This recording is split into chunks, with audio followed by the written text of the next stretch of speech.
So nice softness to the hairline. Very important to have lots of irregularity and softness when we're creating a conservative and age-appropriate hairline. And so because this was empty before, we had to create something that allowed for an appropriate recession with a lovely little curve here, allowing the look of a hairline that's risen up and then just settled in this sort of spot.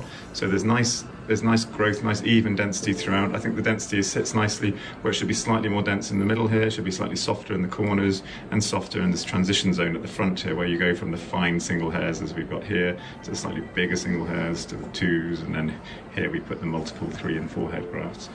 What's lovely is it blends really nicely with your existing hair, so there's no real evidence of where the change from grafts to native hair sits, and that's what gives you that nice natural look that this was always meant to be like this. So again, we can see where the density sits in that central forelock. So if you're going to create a nice natural conservative age-appropriate shape, it needs to have density in the right places. Too dense in the hairline will look unnatural. Density in the central forelock will always look natural, like we've created here, and then nice soft corners blending well, where there's no obvious change between the grafted area and the temporal area where you've got your native strong hair. The crown's always going to be lighter coverage because we have to pick our battles, and our priority is always going to be the front, if you look up for me. So we can see that this has got good even growth through the crown, and we want it to be a bit lighter, and naturally a crown would be the light area, and then you build up some strength into the mid-scalp and the forelock. But you've grown really well, there's good even growth here. You can see that it's just within normal limits of fine light coverage to the crown. And it blends nicely, and it's important to put quite a lot into these margins so that you don't get an obvious abrupt change between grafted hair and native hair. Which way do you wear? You wear it that way, don't you? Okay. So it flows nicely, and the whirl pattern's been preserved very nicely, so we just work with that existing template that you've got there in the whirl.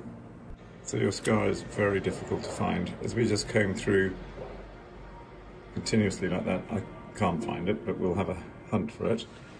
So it should be sitting pretty much over this little bump you feel at the back of your head. So I'm going to zoom in now to see. I'm actually struggling to find it, but oh, there we go. I think that's it up here. So it's hard to see what's a parting and what's the scar. So that's actually it there. So the scar sits along here under me. You lift the hair? Well, so if you follow it along, it's really about knowing where it should be rather than knowing where it is.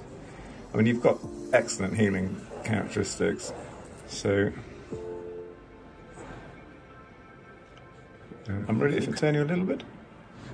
I'm struggling a bit to find it, but I'd like to be able to show you